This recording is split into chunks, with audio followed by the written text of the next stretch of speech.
Where does creation fit into the whole aspect of non-duality? All there is consciousness. How does creation come about? If that which truly is infinite, indivisible, and formless, how do we account for all of this? And this is exactly the mechanism that takes place when you have a dream at night. Imagine that you fall asleep at home here in New York. You dream that you're walking on the streets of London. You dream the streets of London within your own mind, but you don't view the streets of London from your bed here in New York. In order to view the dreamed world, your own mind not only creates or imagines the streets of London within itself, it localizes itself on the streets of London within its own imagination. Manifestation is the interface between infinite consciousness and the finite mind that it seems to become. When you had a dream at night, no real streets of London are created. It's just an appearance of the reality of your finite mind. There's no real universe there, as it is normally conceived. There's no real person or separate center. These are appearances. Considering this is the ultimate truth, who has free will, or do we have an illusion of free will? It's true, I don't believe in reincarnation because I don't believe in incarnation. Before we start this podcast, I just want to make one humble request. If you haven't already, please do subscribe to this channel and press the notifications bell icon. This really helps us bring more guests to the show and have the platform to spread wisdom. Thank you and enjoy the podcast. Thank you so much, Rupert, for coming on to our show Under the Tree. You've been one of our most awaited guests. Thank you. I just want to dive right into a question that personally has been in my mind for a long time, which is about where does creation fit into the whole aspect of non-duality? Because there's a story, I'm sure you know, by Alan Watts, where God got forward and inside to create multiple versions of himself, and God forgot who he was. Another question that arises from that, just so you can answer that as well, is why would we, despite having this true nature at all times, decide to forget? So that the non-dual understanding suggests that reality is one, singular, indivisible, not constituted of parts. It's whole, it's complete. And being one, there's nothing in itself with which it could be either divided out or limited. If you think of, imagine physical space, the vast physical space of the universe, before there was anything in it. It's not too accurate a model, but just imagine the vast physical space of the universe, before there was any physics, objects, galaxies. All there is physical space. There's nothing in that space with which the space could be divided. You can't make a wall out of empty space. A wall made out of empty space wouldn't divide anything from anything. And likewise, there would be nothing to limit the space, no edge, no border, so the space would be unlimited. It's like that. The non-dual understanding suggests that reality is one, seamless, indivisible, whole, complete, infinite, without limit, and perfect. There's nothing in itself other than itself which would tarnish it or could be an imperfection.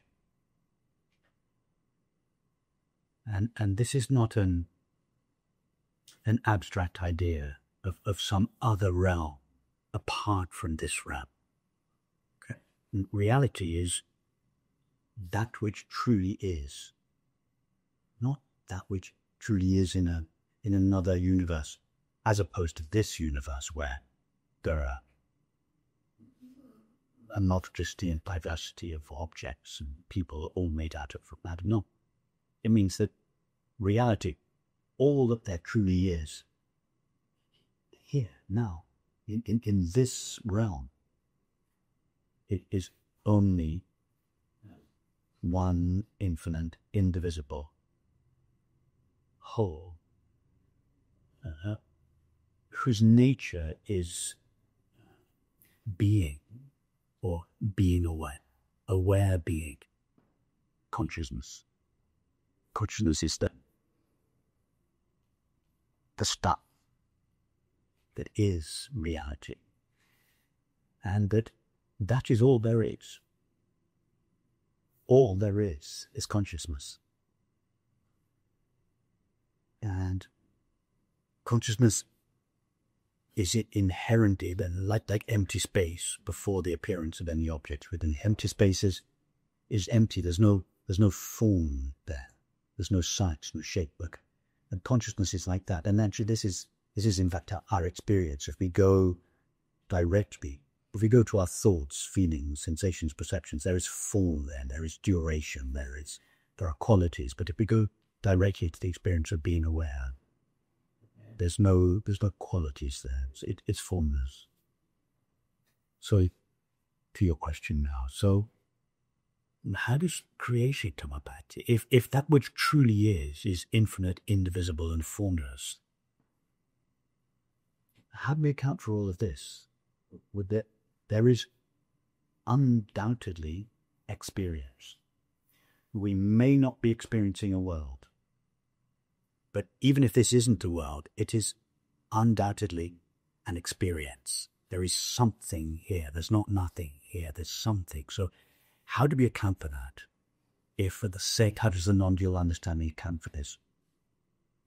If at the same time we say that reality, that which truly is without form. So the non-dual understanding suggests that reality, the infinite consciousness, is without form, but it contains all possible forms, all possible experiences within itself in potential, that they are unmanifest. It's just a realm of infinite potential. Now, in order to manifest any of that formless potential in form, consciousness has to divide itself, or seem to divide itself, into a subject and an object. The appearance and duality. Now, why is this? It's because in order for anything to be experienced or known, that thing must be known in subject-object relationship. Why can't you see your own eyes? Because your eyes can't stand apart from themselves and look back at themselves. You can see me because you stand at a distance from me. You can see the cameras, the lights, the windows, the sky, the tree. You can see everything that stands at a distance from yourself. But the only thing your eyes can't see are themselves, because seeing requires a subject and an object. And all experience, all knowledge and experience take place in subject-object relationship. In order to know an object, be that object a thought, an emotion, memory, a tree, all knowledge and experience takes place in subject-object relationship, which requires the subject standing apart from the object. So what duality, or the subject-object relationship, is the mechanism through which objective experience is known. So the subject-object relationship is the mechanism through which the potential that lies in consciousness is brought out into manifestation. So consciousness divides, or seems to divide itself into a subject that knows and an object that is known. So it divides itself into a perceiver and a perceived. And it's only from the point of view of the perceiver that it can know objective experience. And this is exactly the mechanism that takes place when you have a dream at night. You imagine that you fall asleep at home here in New York, but you dream that you're in London, walking on the streets of London. Now, your own mind, I'm talking now about your limited mind, but it's an analogy for consciousness. But your own limited mind is a single homogeneous field of consciousness, albeit a limited field. But nevertheless, you dream the streets of London within your own mind, but you don't view the streets of London from your bed here in New York. In order to view the dreamed world, the streets of London, your own mind not only creates or imagines the streets of London within itself, it localizes itself on the streets of London within its own imagination as an apparently separate subject of experience from whose point of view it perceives itself, or finite mind, as an outside world. When you wake up, you realize there was no outside world there. There was no real division. My mind didn't really divide itself into two parts. My mind is always a whole. But from the point of view of the person that you seemed to be in a dream, your consciousness, or the consciousness with which you were perceiving the streets of London, lived just behind your eyes in your head. And everything on the streets of London seemed to be outside your consciousness. And your experience seems to corroborate this. When you close your eyes, it is in your dream. You're on the streets of London. When you close your eyes, the streets of London disappear. When you open your eyes again, the streets of London reappear. So it seems reasonable to conclude that whatever it is that is perceiving lives just behind your eyes, in your brain. Of course, when you wake up, you realize, that the knowing with which I perceived the streets of London didn't reside in my body. It didn't reside in my brain. It didn't reside anywhere in the time and space that seemed to be real on the streets of London. It lived in your mind asleep in New York.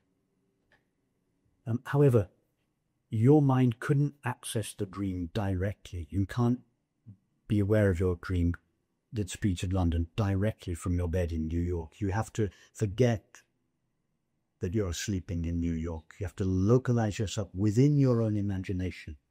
And it is only from the point of view of that localized mind that you are able to see what is in fact the inside of your own mind, but it appears as the outside world. Now, I would suggest this was a mechanism that it's exactly what happens, but one level up, that infinite consciousness imagines, as it were. It's a realm of infinite potential, but it imagines the universe in itself and simultaneously localizes itself within its own imagination as an apparently separate, finite mind, from whose point of view it looks at itself, its own activity, but it perceives it as the universe. Now, the difference between the individual, the dream that you had at night, is that you localize yourself as a single perceiver within your own dream, whereas I would suggest that infinite consciousness localizes itself as numerous apparent perceivers. Of course, I say apparent because in reality there are no individual. That just as there's no, you don't really become a mind or individual mind on the streets of London in your own dream. You only seem to. Likewise, I would suggest consciousness seems to become numerous finite minds, and through each of their perceiving faculties, it perceives itself as the universe. So this subject-object mechanism is the means by which consciousness draws manifestation, draws existence out of being, draws manifestation out of potential. It's through this mechanism of subject-object relationship that what is in reality one, infinite, formless and indivisible, appears as many finite things. So, and that's the subject-object relationship is the mechanism of creation or manifestation. Now, so we could say that Manifestation is the interface between infinite consciousness and the finite mind that it seems to become. Infinite consciousness by itself, prior to localizing itself as a finite mind, has no knowledge or experience because it cannot stand apart from itself. So all infinite consciousness knows is its own being. There's no objective knowledge. It knows nothing. It is everything, but it knows nothing. It experiences nothing. In order to experience something, it must localize itself and become an apparently separate experience. So manifestational creation is the interface between, it's where the finite mind meets. It's the interface between the finite mind and infinite consciousness, and that creates the illusion of a world, the illusion of a created world. Why do I say that? It's because nothing real other than infinite consciousness is really created. When a movie begins, the screen appears as a landscape, but no real landscape has been created. It's just the screen. When you had a dream at night, no real streets of London are created. It's just an appearance of the reality of your finite mind, relatively speaking. So nothing apart from infinite consciousness is created. It all takes place, as it were, in the imagination of infinite consciousness. It's all in the activity of infinite consciousness. So in the ultimate analysis, there's no creation. Nothing exists. And make a statement like that, I have to qualify it because if wrongly understood, it could appear to be a very nihilistic, a life-denying statement. It's not. It's the opposite. Can I ask something? Because I think you're going to get to it anyways right now. So there is a conversation in Deepak Chopra where you said you don't believe in incarnation, let alone reincarnation, in the context of that you are never born and you never die. So I think that's what you're probably going to talk about as well, that if you can elaborate on that, what does that mean? And because there are most of the people in the world believe in the concept of reincarnation. I just want to backtrack one step, because having made this very bold statement that nothing exists, I want to be sure that that's not misunderstood, because it could appear to be a very nihilistic and world-denying, life-denying statement. It's actually the opposite. What I'm doing is what the filmmaker Pasolini said when he said of his films. He said, I am trying to restore to reality its original sacred significance. That's what I'm trying to. I'm not trying to downgrade the world. I'm trying to upgrade the world. I'm trying to restore to the world its original sacred significance. So what do I mean when I say nothing in the ultimate analysis nothing exists? The word existence comes from two Latin words, ex meaning out of, and sistere meaning to stand, suggesting that something that exists stands out from its background or its reality. It's like suggesting that a landscape in movies stands out from the screen. If the landscape exists, it stands out from the screen, but the landscape doesn't stand out from the screen. The landscape doesn't exist. It's just an appearance of what is, relatively speaking. So infinite consciousness divides or seems to divide itself into, and from the localized perspective of a finite mind, it perceives itself as the universe. But there's no real universe there, as it is normally conceived. There's no real person or separate self. These are appearances that are brought about through this apparent division into the subject-object relationship. The only stuff that truly is infinite consciousness. Things seem to exist, but all seeming things borrow their existence from being. They don't have their independent existence. Nothing has an independent. Everything that seems to exist borrows its apparent existence from that which truly is, namely being or being aware. Now, that leads nicely into your next question. It's true, I don't believe in reincarnation, because I don't believe in incarnation. What is incarnation? The belief that what we are, what we truly are, is born and incarnate into the body. The belief that what we truly are, the one reality, infinite consciousness, is born in a body.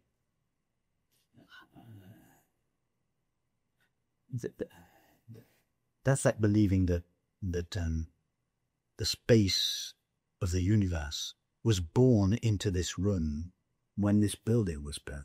It's already here.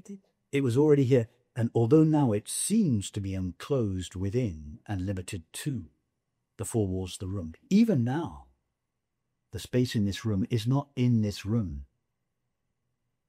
It just seems to be. So even now, the being that we essentially are seems to be located in and limited to the body. But even now, it isn't. It's exactly the same in your dream. When you dream that you're asleep in your bed in New York, or you dream that you're walking in London, it seems that your mind, and relatively speaking, your mind in New York, is located in your body on the streets of London. It's not located in your body. The entire streets of London, including your body, are located in your mind.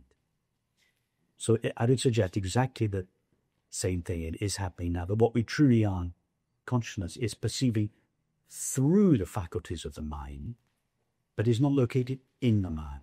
So even now we are not incarnate. We are not in the body.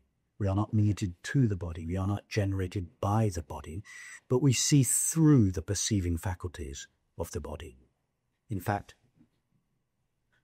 just to go back a little bit about what I said, that consciousness localizing itself, or seeming to localize itself as a separate subject to its brains, what is the mechanism by which that apparent localization takes place?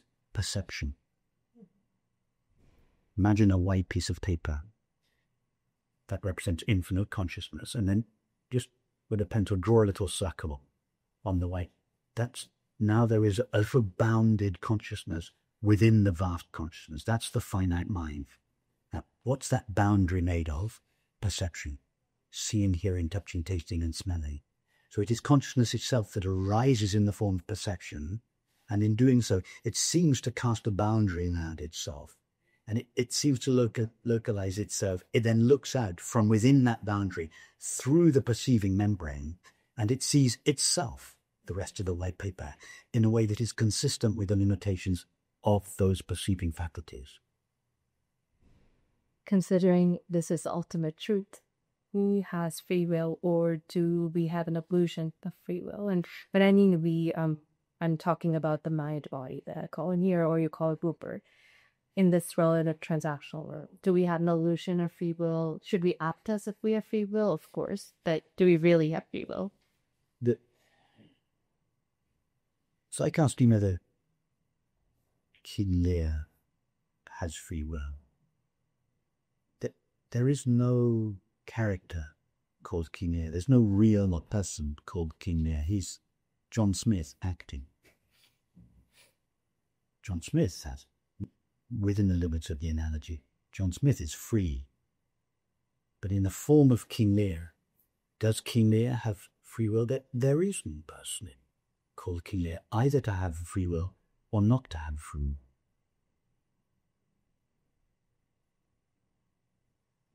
So the question is made ready. However, we do, as the see a separate subject of experience, we do feel that we have free will. And that feeling is not altogether illusioning. It is, we all know, we all feel in our gut, we all feel, I am inherently free. That's why nobody likes to be restricted. Everybody loves freedom. Is there anybody that loves to be constricted and confined and limited? I mean, no. We all love freedom. Why? And nor do we feel that freedom is something that we should earn. That some people should have more freedom than others. We all feel that freedom is our birthright. It's freely given, and that everyone should have it equally. Why do we feel this? It's because of this intuition that we have, even if we don't formulate it into terms on which we are speaking. It's because we all intuit, and in fact it's more than an intuition, it's a recognition that what we are at the deepest level is free. We all know that. And it's because of that that we all love freedom, that we rail against any kind of limitation, because we want to live in a way that is consistent with who we truly are. So, and it's for this reason that we feel we have free will. That the freedom we have, and we do have freedom, the freedom we have doesn't belong to us as a separate person. It is the freedom that is inherent in consciousness, that is the nature of consciousness flowing through the conditioned faculties of our mind and body. A big question, big criticism that people who get into Naujaladi or Advaita have is that you need to smuggle the mind in to even understand this knowledge, realize this truth. Because I don't know if people also lack around, can awareness be aware of itself? Or can awareness be aware of itself, or is the mind necessary for awareness to be aware of itself? Awareness cannot not be aware of itself. You ask the question, can awareness be aware of itself? It's like asking the question, can the sun illuminate itself? The sun cannot not illuminate itself. The nature of the sun is Mayatwa, illumination, and therefore just by being itself, it illuminates itself. Awareness is like, in other words, the sun is self-luminous. It doesn't have to do anything special. It doesn't have to practice self-inquiry or meditate, or it just illuminates itself just by being itself. And the consciousness is like that. Its nature, conscience or awareness, I use the words synonymous. Consciousness is by nature conscious or aware. Its nature is awareness. So it cannot not be aware of itself. Just by being itself, it knows itself. Not in subject-object relationship. That consciousness' knowledge of itself is the only experience there is that does not take place in subject-object relationship. All other experience, without exception, takes place in subject-object relationship, except the awareness of being. Consciousness' knowledge of itself. In just the same way, we could say that all the planets are illuminated by the sun in subject-object relationship. The sun is the subject of the illumination, and the earth and the moon and the other planets are objects of that illumination. But its illumination of itself doesn't take place in subject-object relationship. It can't stand apart from itself, nor need it in order to illuminate itself. Consciousness is like that. It is self-luminous or self-knowing. And it's the only experience there is that is not mediated through the subject-object relationship, not mediated through a foggy mind. And therefore it's the only knowledge that is absolutely true. And now, the second part of your question, can awareness be aware of itself, or does it need a finite mind to know itself? Consciousness cannot, just as it cannot not know itself by itself, consciousness cannot know itself directly through the finite mind.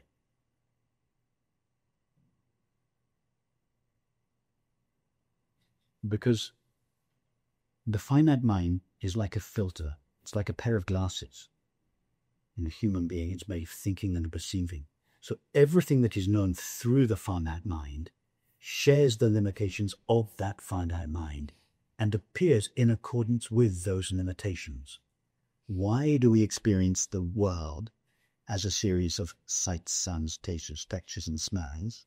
Because our perceiving faculties consist of seeing, hearing, touching, tasting, and smelling. So there is a direct correspondence between our perceiving faculties and what we perceive as the world. So everything that is known through, and the finite mind is by definition limited. It's like a pair of limited glasses or a VR headset that consciousness puts on. And everything consciousness sees through that finite mind, that VR headset, appears in accordance with the limitations of that headset.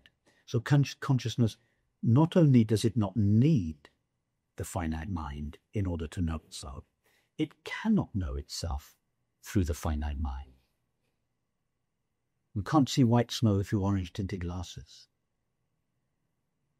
Consciousness does need the finite mind in order to perceive the world. Consciousness cannot see the world directly. Consciousness knows nothing by itself. Consciousness has no experience. Why? Because as we've discussed, in order to know or experience something, you must stand apart from that thing in subject-object relationship. The reason you can see that tree is because you see it from a single point of view. Imagine you were looking at that tree and you were to see it from 10 different points of view simultaneously, and then you were to superimpose all those 10 images on top of one. It wouldn't look like a tree anymore. It's because you see, in order to see one tree, you must see it from one point of view. Imagine if consciousness by itself could perceive the tree. It would perceive the tree from every possible point of view in space. And it would superimpose all those images on top of one another. I mean, what would remain? It would just be the deepest, darkest blackness you could imagine. There would be no form there. In order to see an object, consciousness has to exclude all the other points of view. Localize itself as one point of view. It's only from that one point of view that consciousness can see an object. By itself, consciousness cannot know or perceive anything. The mind is needed to know anything objective, be that the objective world, or I include in objective knowledge thoughts. To know a thought, that I know my thoughts. I perceive the tree. The knowledge of our thoughts and the perception of the world, they all take place in subject-object relationship. But all of that has to be mediated through a finite mind. In the absence of a finite mind, consciousness has no objective experience. All it knows is its own being. So a consciousness needs to localize itself as a finite mind in order to have objective experience. Be that objective experience the experience of the world or the experience of thoughts and emotions. But in the form of the finite mind or through the faculties of a finite mind, it cannot know itself. It's like John Smith can't know himself through the character of King Lear. King Lear cannot know John Smith. Only John Smith can know John Smith. If John Smith wants to know Cordelia or wants to be King of England, then he has to assume the form of King Lear. But in order to know himself, not only does he not need to dress up as King Lear, in the form of King Lear, he cannot know himself. He knows himself by himself, direct. Well, consciousness is like that. There are a lot of scientists who are also researching about space and time. Donald Hopkins specifically says that space and time are tuned. So can you talk about that from a non-dual understanding? Yes. Space and time are doomed in the sense that we used to think that space and time were inherent in reality itself, that the space and time were the medium within which and the universe, our experience, and so on, takes place. That is now, that idea, as you said, more and more people, Hoffman and many others, they're realizing that's not true. Space and time is how reality appears when it is modulated through a human mind. A human mind consists of the twin faculties of thinking and perceiving. So when consciousness looks through a human mind at itself, that's all there is in reality to look at. Its experience of itself is modulated through the limitations of that mind. And the human mind consists of thinking and perceiving. So when consciousness looks through the faculty of thinking, it no longer knows itself as it truly is, because it's been mediated through the mind, through thinking. So when consciousness looks at reality through the faculty of thinking, it appears as time. When consciousness looks at itself through the faculty of perception, it appears to itself as space. So time and space are how the eternal infinite nature of consciousness appear to itself when it views itself through the faculties of thought and perception. We could say that thought and perception superimpose time and space onto reality, which is itself eternal and infinite. Eternal and infinite. Eternal must mean everlasting in time, and infinite doesn't mean without limits in space. It means not in time or space.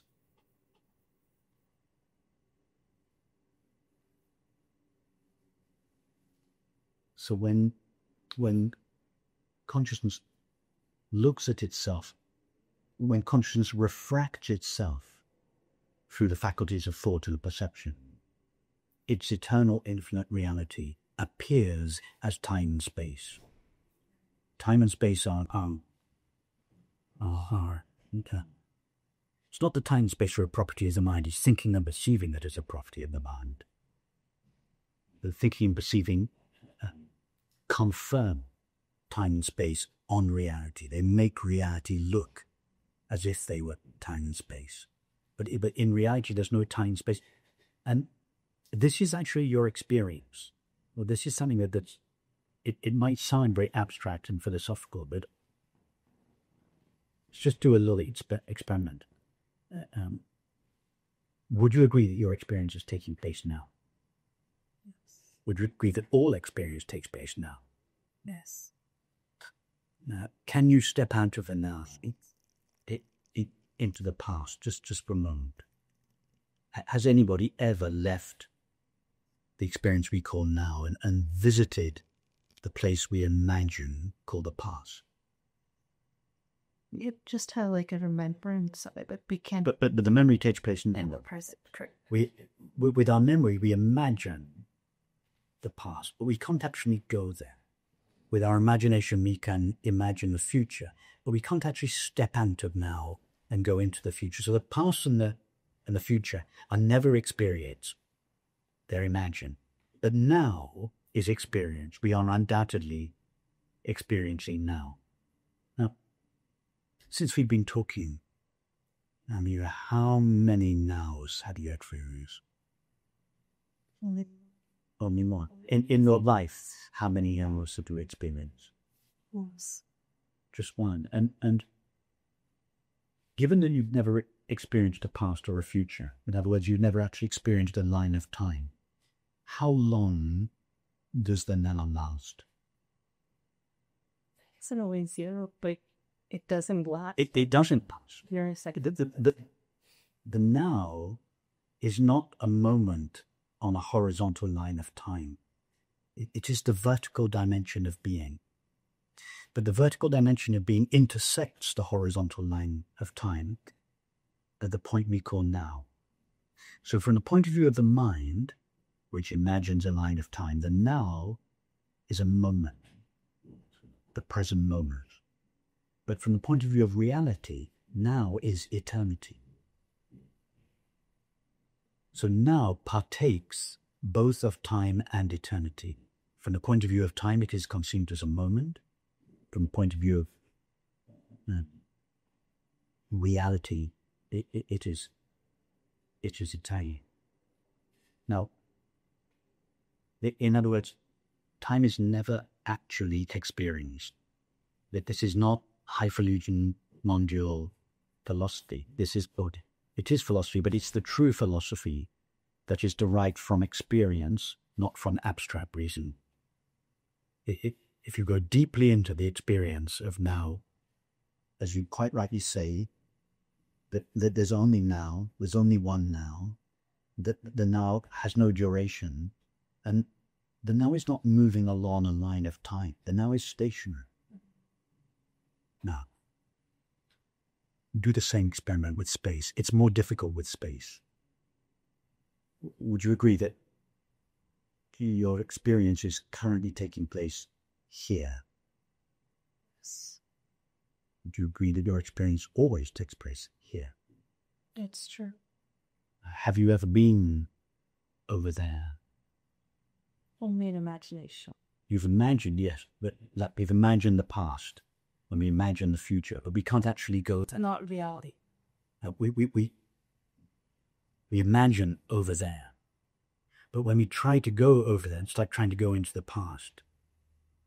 We realize it's always here. So our experience is always here.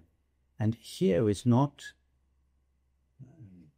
it's not a location in space. That the here doesn't move through space. The here is not a place in space. It is the place where consciousness is. It is the place where I am. Just as now is not extended in 2 dimensions of time. The here is not a place in 3 dimensions of space. 3 dimensions of space are, it's an illusion created by the senses. And this is confirmed by our experience that we are always here. Have you not had the experience when you go traveling? You go on a long journey to the West Coast or something. When you arrive there, you have this uncanny feed. I've been here all the way. I haven't gone anywhere. It's always somebody asks you, how long did the journey take? And you pause and if you didn't take any time, it was now all the way. I was here. I was here now.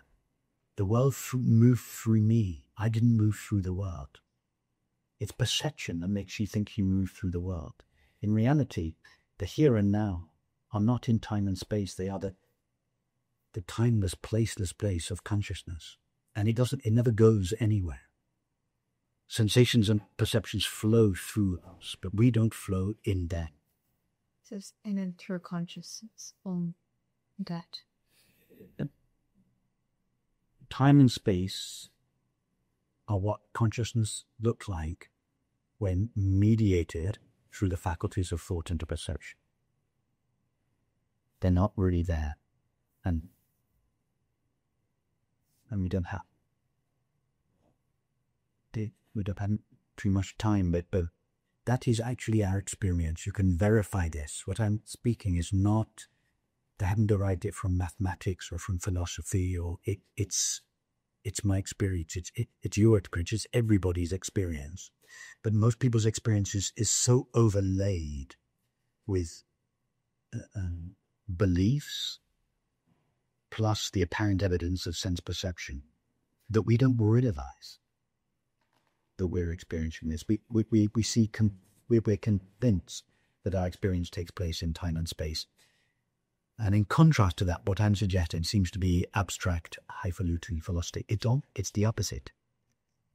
A belief in time and space, that is, time and space are an abstract ground that nobody has ever seen or experienced. Just concepts that are just... It's concept, it's like,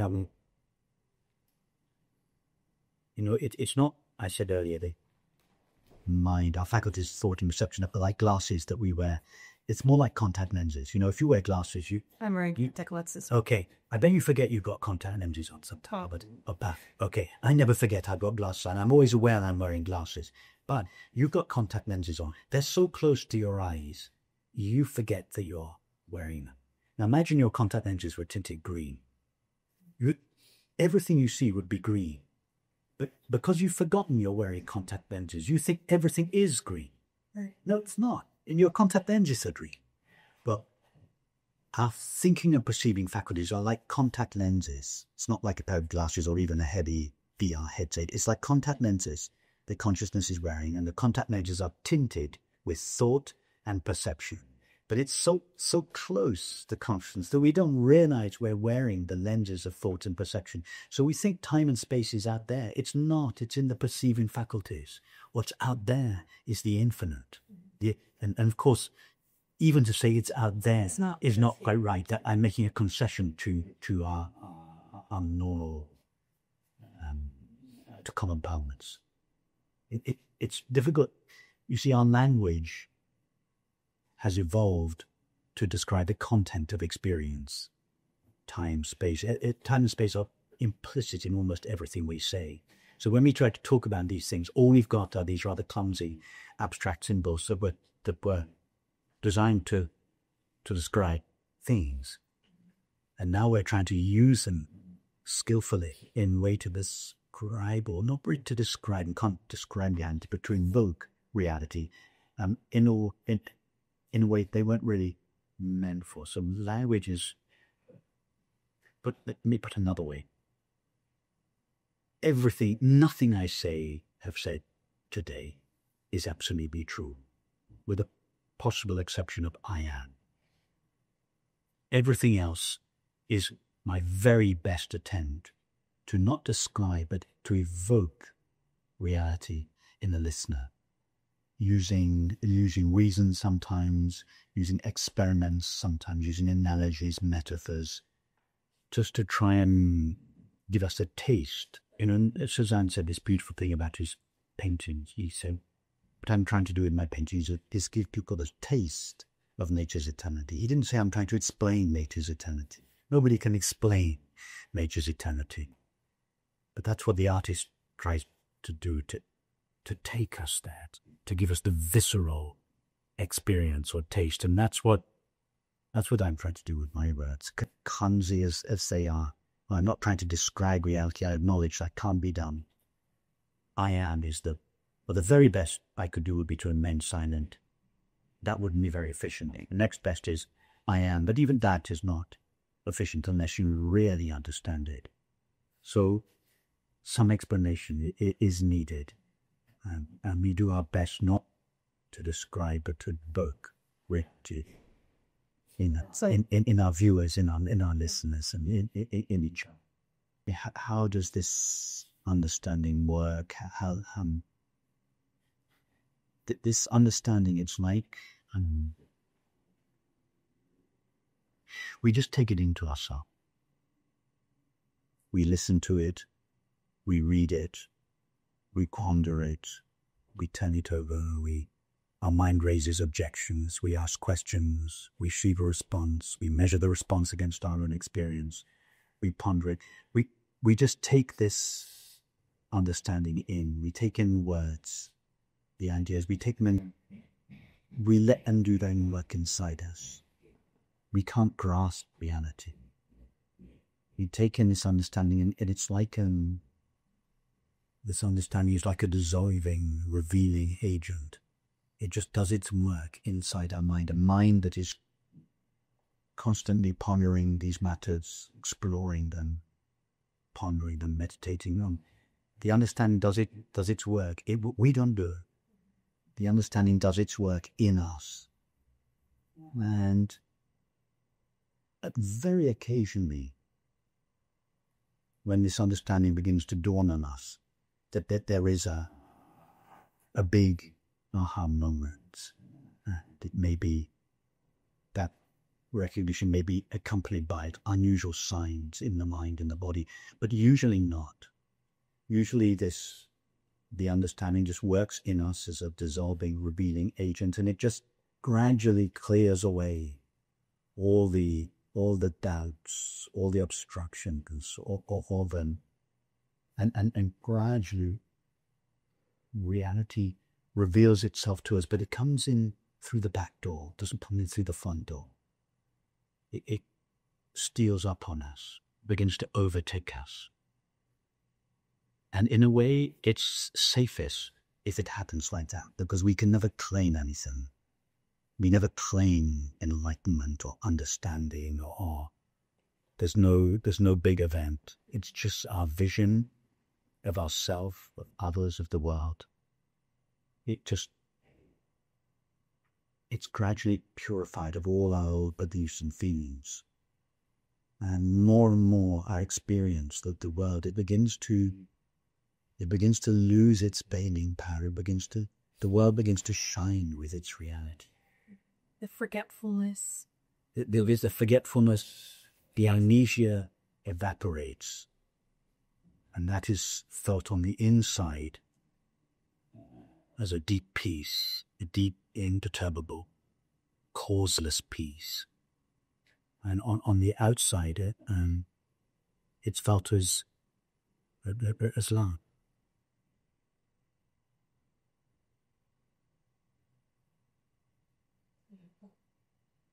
Thank you so much, Rupert. Panja, it's been a pleasure speaking with you. It's been a pleasure. Thank you so much.